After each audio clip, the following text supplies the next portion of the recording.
O Câmara Entrevista de hoje recebe Simone Barbosa, presidente do Comped. Seja bem-vinda, obrigada por aceitar nosso convite.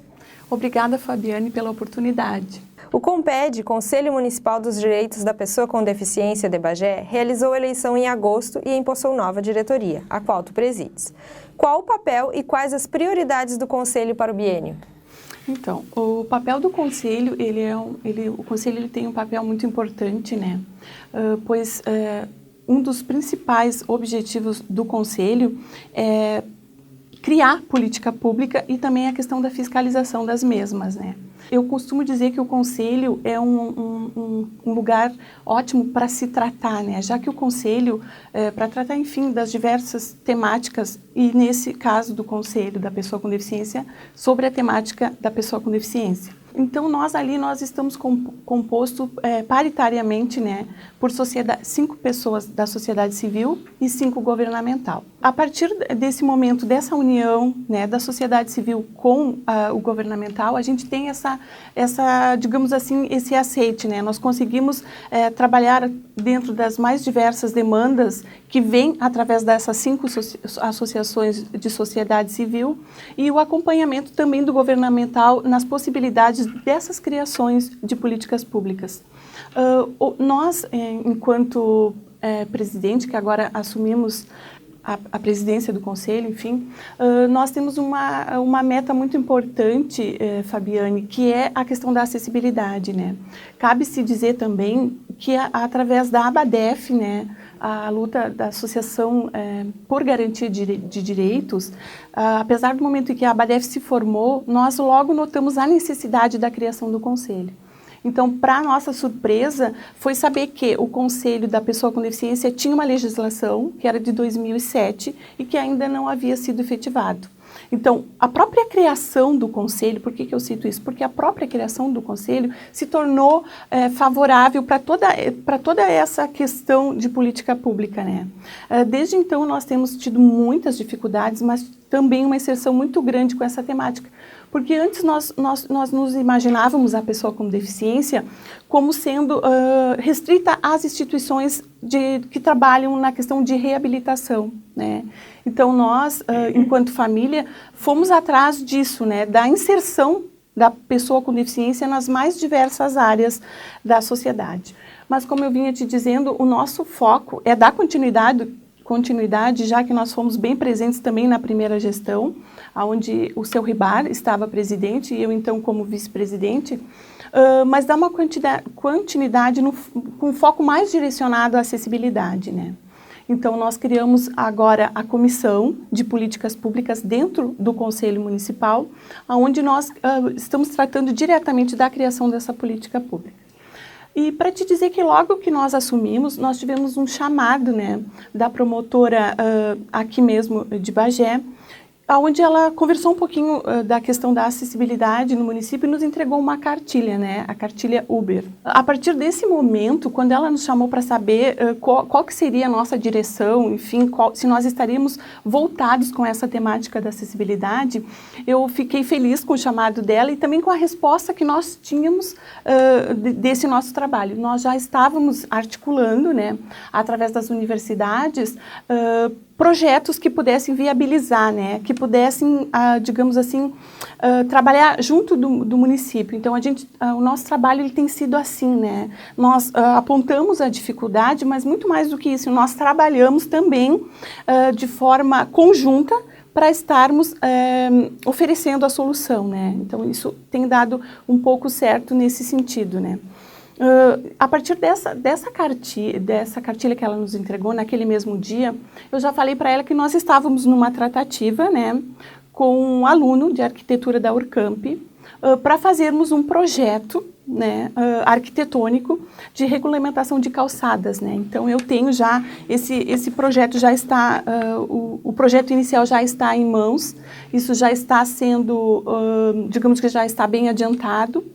E nós estamos agora, num segundo momento, já procurando parcerias financeiras, né? O que vai acontecer com esse projeto? Assim que esse projeto estiver fechado, nós vamos estar entregando ao município o projeto que vai fazer a execução. Mas nós, enquanto conselho e também enquanto poder público, estamos trabalhando para minimizar as barreiras que possam, porventura, que possam dizer assim, ó, por tal situação, esse projeto não vai ser viabilizado. Então, nós estamos trabalhando em todos os campos para que quando esse projeto chegue ao alcance do poder público, da gestão, enfim, e nós tenhamos como assessorar também junto às questões financeiras, né? E aí nós estamos buscando também apoio dos deputados, enfim, emenda de custeio, né? Das mais diversas formas. Então, nós, enquanto conselho, articulando, né, temos essa possibilidade de articulação e trazer aquelas melhoras efetivas, né, pontuais que estão necessárias no nosso município, que é a questão da acessibilidade arquitetônica. Aconteceu há poucos dias o segundo encontro de conselhos municipais de Bagé, que previa não só diálogos entre os conselhos, mas uma formação para os participantes. Qual a importância de integrar os diversos conselhos municipais? Educação, assistência social, saúde, direitos da criança e do adolescente, cultura, direito do idoso e patrimônio histórico de Bagé. Então, essa ação, Fabiane, que tu citas, foi a primeira ação da nossa Comissão de Políticas Públicas, né? Então, eu acho que é fundamental, né? A transversalidade e o trabalho em conjunto, ele é fundamental para qualquer ação. O que nós fizemos? Nós pensamos em unir os conselhos onde a gente pudesse estar trabalhando um alinhamento, né? Um alinhamento, seja ele em relação à postura de leis, A ou B, ou até do próprio funcionamento, né? O que a gente observa? Que às vezes tem uma temática que está sendo tratada no Conselho A, né, que poderia também ter a participação do Conselho B, né? Então, nós num primeiro momento, também buscando a inserção, né, do Conselho da Pessoa com Deficiência, aos demais conselhos, propomos essa transversalidade, né? E deu muito certo. Nós estamos tendo a presença principalmente dos presidentes conselheiros, né? E assim como os demais conselheiros, e a cada reunião nós fortalecemos, né? Tivemos o nosso primeiro encontro que foi para alinhar o trabalho, para fazer esse convite, esse chamamento e também distribuir a responsabilidade dos próximos encontros com os demais conselhos. Então, o Comped lança a ideia, faz o primeiro encontro e a partir daí fica aberto a cada conselho trazer, enfim, uma pauta. O nosso segundo encontro também agora nós conseguimos trazer para falar sobre a temática da transversalidade, né? Então, nós falamos sobre a importância dos conselhos e o papel dos conselheiros. Foi uma tarde assim, muito agregadora, onde nós tivemos a doutora Lélia Quadros nos falando sobre toda a questão. Eu acho que de tudo que foi falado durante o encontro, eu gostaria até de destacar aqui, ó, a importância dos conselhos, né? E que nada, por exemplo, nada a ver o conselho com a questão partidária, né? Então, da onde que surgiram os conselhos, a importância dessa junção, né, de sociedade civil com governamental e o papel dos conselheiros, né, que adentrando ao conselho, o conselheiro ele tem que ser neutro, né? Nós temos que trabalhar efetivamente em conjunto pela política pública. Então, eu acho que foi um achado muito grande que tem dado resultado. E já estamos com o nosso terceiro encontro, que vai ser no final de março do ano que vem, e o nosso tema vai ser sobre o fundo, né? Então, nós estamos trabalhando para a criação do fundo do Conselho da Pessoa com Deficiência e vamos estar... é um tema que, obviamente, né, que trata da questão financeira, que é a maior dificuldade. Então, nós vamos estar trazendo, provavelmente, o palestrante de fora para nos dar esse norte da criação dos fundos. Recentemente foi entregue ao governador Eduardo Leite a cartilha A Liga dos Superdireitos, Super-Heróis em Defesa dos Direitos das Pessoas com Deficiência. O que é a cartilha e quem desenvolveu? Então, a cartilha, ela foi idealizada, né, pela ABADEF.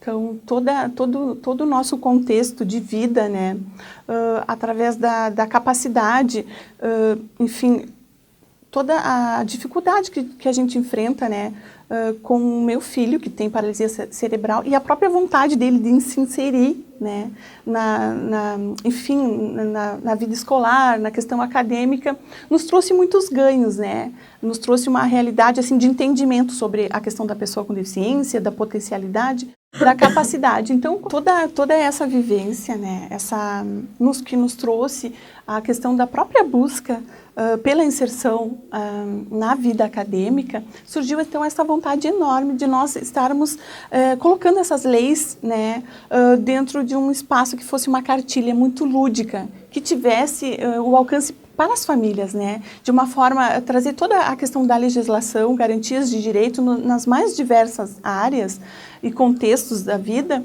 que a gente pudesse estar alcançando as famílias, né, de uma forma bem lúdica. Então, eu procurei a professora Amélia, né, lá da Unipampa, junto com a professora Clara Dornelles, aonde eu fiz essa proposta e elas envolveram os alunos do curso de letras e formamos, então, a cartilha, né.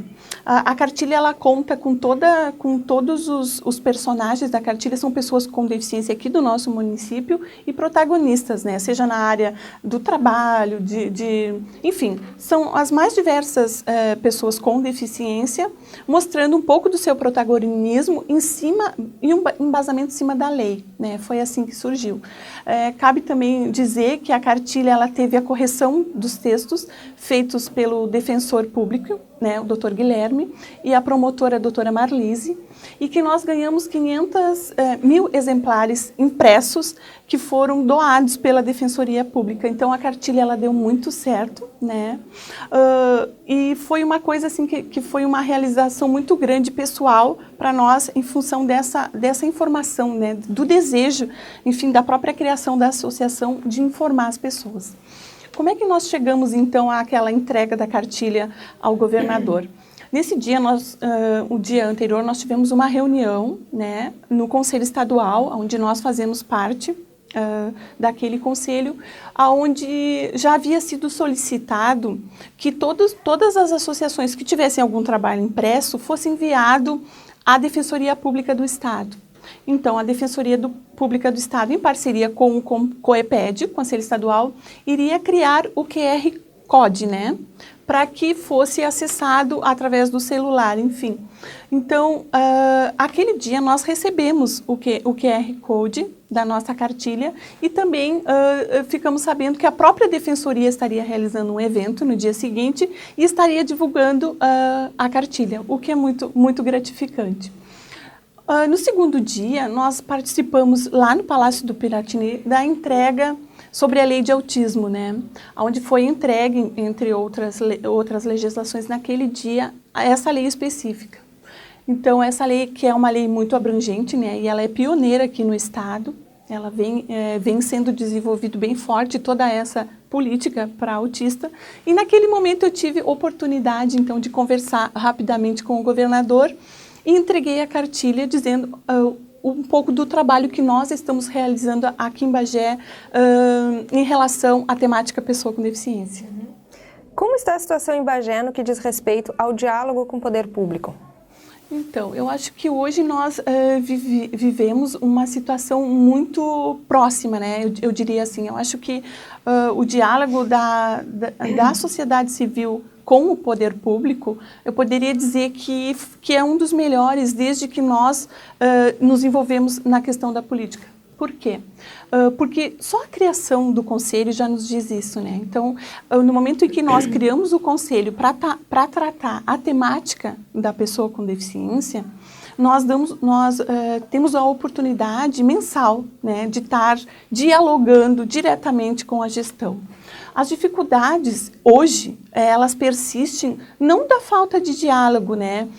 Eu gostaria de aqui fazer uma aspas, que nós temos mesmo nós estando lá no Conselho, a participação do poder público, ela tem sido pequena, né? Então, em grande maioria, a presença lá são das associações, tanto que, por vezes, nós não temos quórum, né? Então, nós não conseguimos efetivar algumas propostas em função disso. Isso ocorre, né?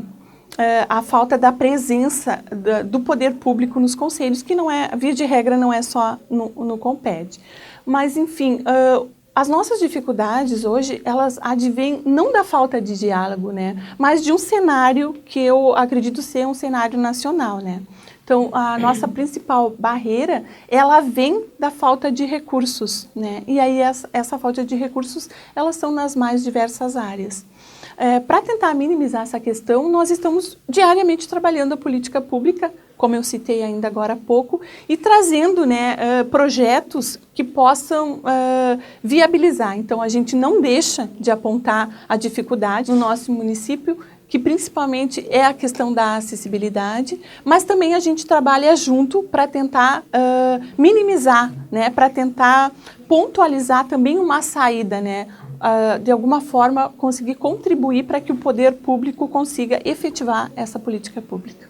O Comped preencheu os requisitos para pleitear uma vaga no Conselho Estadual, o COIPED. Qual a importância de integrar uma das 4 vagas deste conselho? Então, eu acho que a importância é tamanha que não temos nem como mensurar, né? Então, trazendo um pouquinho do histórico do que nós já conversamos, da própria criação, efetivação do Conselho Municipal, né? Ter a oportunidade de participar com uma vaga, né, no Conselho Estadual é muito importante para nós, enquanto conselho, enquanto efetivação de política pública. Então, hoje, nós participamos de todas as decisões, né, em termos de Estado. Isso é muito importante. Nós ganhamos muito quando vamos até Porto Alegre para participar das reuniões, e aí nós voltamos para o nosso município com uma convicção de que nós não estamos assim tão mal, né, de que é um processo, porque às vezes nós estamos inseridos no município, nós não conseguimos ver as melhoras, né?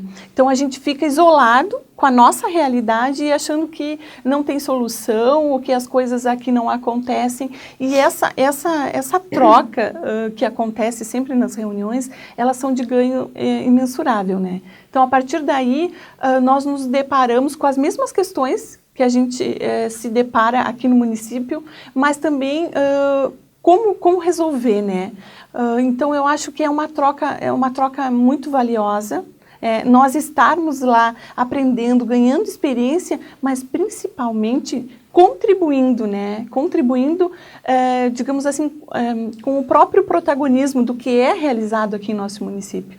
Hoje nós temos ações em várias áreas, né? Antes nós tínhamos, como eu já disse, nós tínhamos aquela visão de que a pessoa com deficiência era na reabilitação, é o assistencialismo, né? Se eu quero ajudar a pessoa com deficiência, eu dou alguma coisa, e às vezes eu dou alguma coisa que não me é mais útil. Então, toda essa cultura de mudança das ações, seja ela em parcerias com o município, com as universidades, nós temos a Urcamp, temos também a Unipampa, que são universidades que trabalham o próprio Cine, né? Então, todas essas instâncias que eu cito, em alguma forma, nós estamos trabalhando em parceria e realizando alguma ação. Então, nós, enquanto município, enquanto Bagé, sim, temos muito a contribuir lá no estado. E como é que está Bagé se comparado a outras cidades?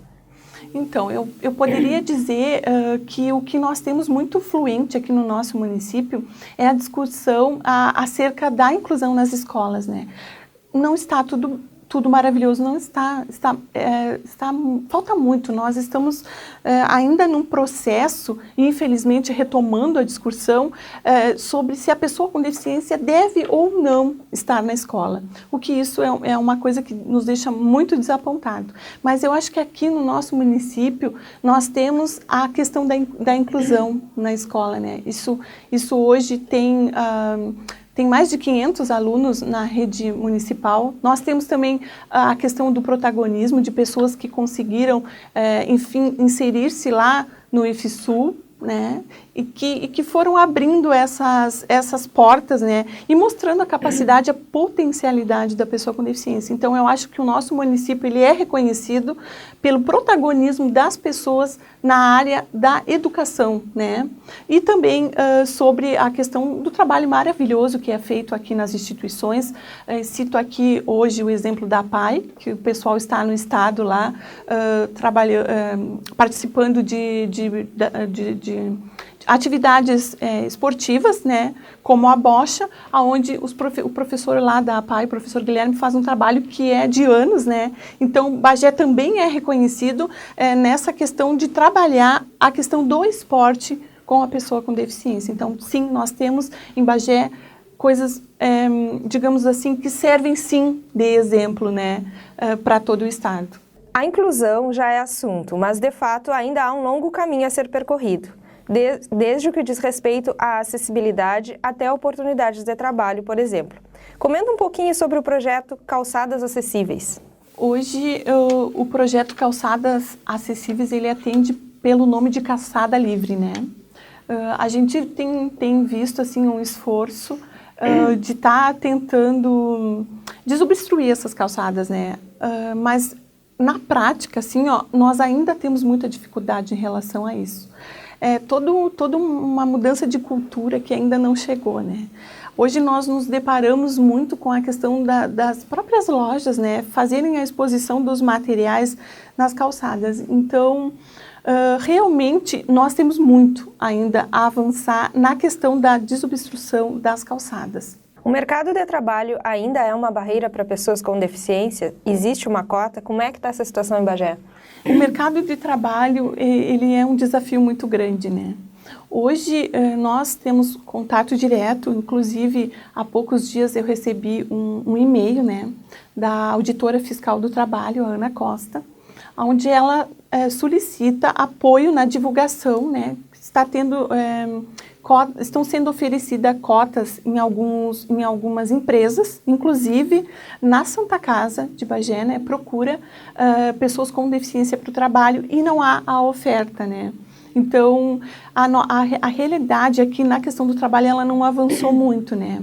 Nós temos uma série de impedimentos, né? E aqui eu cito os mais comentados, que é a questão do BPC, né? Então, devido a todo o embarreiramento que as pessoas com deficiência passam para trabalhar, ainda a maioria opta por ficar em casa e recebendo BPC. Lembrando que no momento em que a pessoa ela adentra o trabalho, o BPC ele não é cortado, né? Ele é suspenso. Então, dependendo da questão do trabalho que essa pessoa está inserida, com carteira assinada, enfim, o benefício pode ser suspenso. No momento em que aquela pessoa, por algum motivo, deixa de trabalhar, né, e assinar a carteira, então o benefício ele é retomado. E essa é uma das questões que mais, digamos assim, impedem. Eu, particularmente, tenho a opinião de que as barreiras são muitas, né? Vamos pensar, por exemplo, numa pessoa com deficiência física, né, que precisa pegar a cadeira todos os dias para chegar no trabalho. A dificuldade já inicia em casa, porque muitas vezes a família não tem tempo, ou enfim, aí também não nos cabe um julgamento, né? É só uma forma assim de constatar, né? Que precisaria todo um esforço da família para deixar aquela pessoa apta para ir trabalhar. Aí eu saio da minha casa e vou pegar um ônibus. Aí eu tenho todo aquele embarreiramento, né? Às vezes o ônibus não para, às vezes o motorista não sabe como lidar, né, com o acesso ao ônibus. Enfim, quando eu chego no centro, ou onde quer que eu estou trabalhando, eu não tenho uma calçada legal, né? Eu preciso todos os dias da boa vontade de alguém. Então, as barreiras, elas são muitas.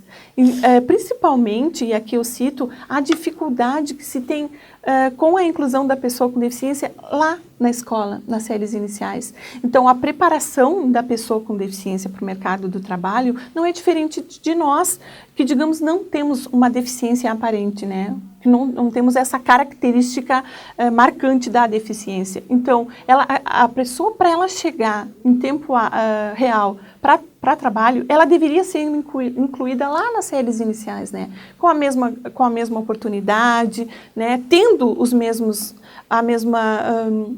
enfim, para que ela pudesse vivenciar naquela condição, obviamente, de deficiência, as mesmas atividades. Como a gente sabe que isso não acontece, a pessoa acaba ficando adulta com todas essas desigualdades, digamos assim. Então, eu atribuo a isso, né? A falta da procura da pessoa com deficiência ao mercado do trabalho ainda não é uma realidade positiva. Então, nós temos muito mais oferta do que procura. A Lei Brasileira de Inclusão apresenta uma série de barreiras de arquitetônicas a tecnológicas. Comenta, por favor, a mais comum delas, que são as barreiras atitudinais. A Lei Brasileira de Inclusão, ela traz, né, ela traz assim um novo acho que traz um novo visual, assim, um novo conceito, achei o termo, né? Então, assim, a Lei Brasileira de Inclusão, ela traz um novo conceito acerca da pessoa com deficiência, né? Então, hoje nós temos, a lei nos diz que pessoa com deficiência não são as suas características que a impede, né? E sim a falta de acessibilidade. Então, não é a tua condição, e sim o entorno não está, exatamente, então é o meio, né, que não está preparado para receber. E eu cito aqui a questão da pessoa cega, né, ou qualquer outra deficiência. Se eu tiver o piso tátil, se eu tiver o braille, eu não vou, a deficiência ela não vai me limitar, né, o que me limita é exatamente a falta de todo o assessoramento, né? De toda, enfim, hoje também nós temos um arsenal, digamos assim, de dispositivos de tecnologia assistiva que trazem esse suporte, né? Que complementam, que suplementam, na verdade, a questão da deficiência. Mas, como tu disse aqui, a gente sabe que a lei é a lei e que a prática ela é bem diferente, né? E falando das questões das barreiras, e como tu bem disseste, sim, a atitudinal é a mais difícil. E é justamente para minimizar, né, essa barreira da atitude, do pré-conceito, né, de nós não termos na nossa casa, enfim, aquela vivência e nos depararmos lá na sociedade, né, com o outro, com o diferente, é que vem, né, toda a questão dessa despreparação. Eu acho que a barreira atitudinal é uma das que eu acho que nós poderíamos discorrer uma manhã inteira, né? Porque a gente sempre costuma dizer assim, ele tem preconceito, né? Eu impeço aquela pessoa, através da minha atitude, que ela tenha uma vida social. Mas nós temos que entender também a questão do novo, né? Como eu disse. Então, às vezes acontece assim, de a pessoa enxergar a deficiência e não querer saber. Não, tomara que ela não venha para minha, que não seja meu colega, que não seja da minha turma. Acontece isso, né? E no momento que essa mesma pessoa que tinha aquela visão, conhece, se aproxima, tem a oportunidade de conviver, ela vê que não é assim, entende? Então, existe ainda muito a questão da atitude, mas às vezes até por digamos assim, por um impedimento pessoal, né, ou cultural. E também existe aquelas pessoas que tratam essas barreiras como um fato assim, digamos assim, eu vou fingir que não é comigo, né? Então existe, eu embarrero, eu digo que tu não pode, né? Porque tu poder me desacomoda. Então eu vou ter que sair, né? Eu faço na questão da educação, por exemplo, eu vou lá e eu vou imprimir as provas, mas tem o aluninho B que eu vou ter que ampliar, eu vou ter que... Então, eu sei que ele pode, mas eu não quero ter trabalho. Então, existe todo um embarreiramento que vem acompanhado de opinião, né? Então, a gente diz que é um preconceito disfarçado de opinião. Então, eu acho que ele não vai conseguir. Eu acho... Porque o contrário me dá muito trabalho, entendeu? Então é mais ou menos isso e realmente essa é a nossa maior barreira hoje em termos de sociedade.